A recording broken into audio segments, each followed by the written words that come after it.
ಇನ್ನು ನಿನ್ನೆಯ ಡಿನ್ನರ್ ಮೀಟಿಂಗ್ನಲ್ಲಿ ಯಾವ್ಯಾವ ವಿಷಯಗಳ ಬಗ್ಗೆ ಚರ್ಚೆ ಆಯಿತು, ಯಾವ್ಯಾವ ಸಂಗತಿಗಳ ಬಗ್ಗೆ ಚರ್ಚೆ ಮಾಡಲಾಯಿತು. ಸಚಿವರ ನಡುವೆ ಎರಡು ವಿಚಾರದ ಬಗ್ಗೆ ಚರ್ಚೆ ನಡೆದಿದೆ. ಕೆಪಿಸಿಸಿ ಖಾದಿಯ ಬಗ್ಗೆ, ಜೊತೆಗೆ ಸಂಪುಟ ಪುನರ್ರಚನೆಯ ಬಗ್ಗೆ.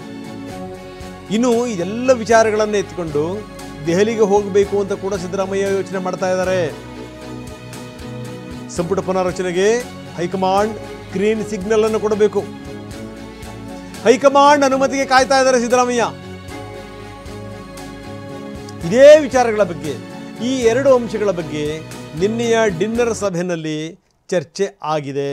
ಅಂದರೆ ಕೆಪಿಸಿಸಿ ಅಧ್ಯಕ್ಷರನ್ನ ಬದಲಾಯಿಸಬೇಕು ಅಂತ ಸತೀಶ್ ಜಾರಕಿಹೊಳಿ ಹೇಳಿದಂಥ ಮಾತಿದೆಯಲ್ಲ ಅದು. ಇನ್ನು ಸಂಪುಟ ಪುನರ್ರಚನೆ ಅದಕ್ಕೆ ಸಂಬಂಧಪಟ್ಟಂಗೆ ಎಲ್ಲ ವಿವರಗಳನ್ನು ಇಟ್ಕೊಂಡೇ ಸಿದ್ದರಾಮಯ್ಯ ದೆಹಲಿಗೆ ಹೋಗೋ ಚಾನ್ಸ್ಗಳಿದೆ. ಇನ್ನೇನು ಹೈಕಮಾಂಡ್ ನಾಯಕರು ಎಸ್ ಅನ್ನಬೇಕು ಅಷ್ಟೇ ಬಾಕಿ ಇರುವಂಥದ್ದು. ಹೈಕಮಾಂಡ್ ನಾಯಕರು ಬಲ ಕೊಟ್ಟರೆ ಇವರು ದೆಹಲಿಗೆ ಹೋಗ್ತಾರೆ.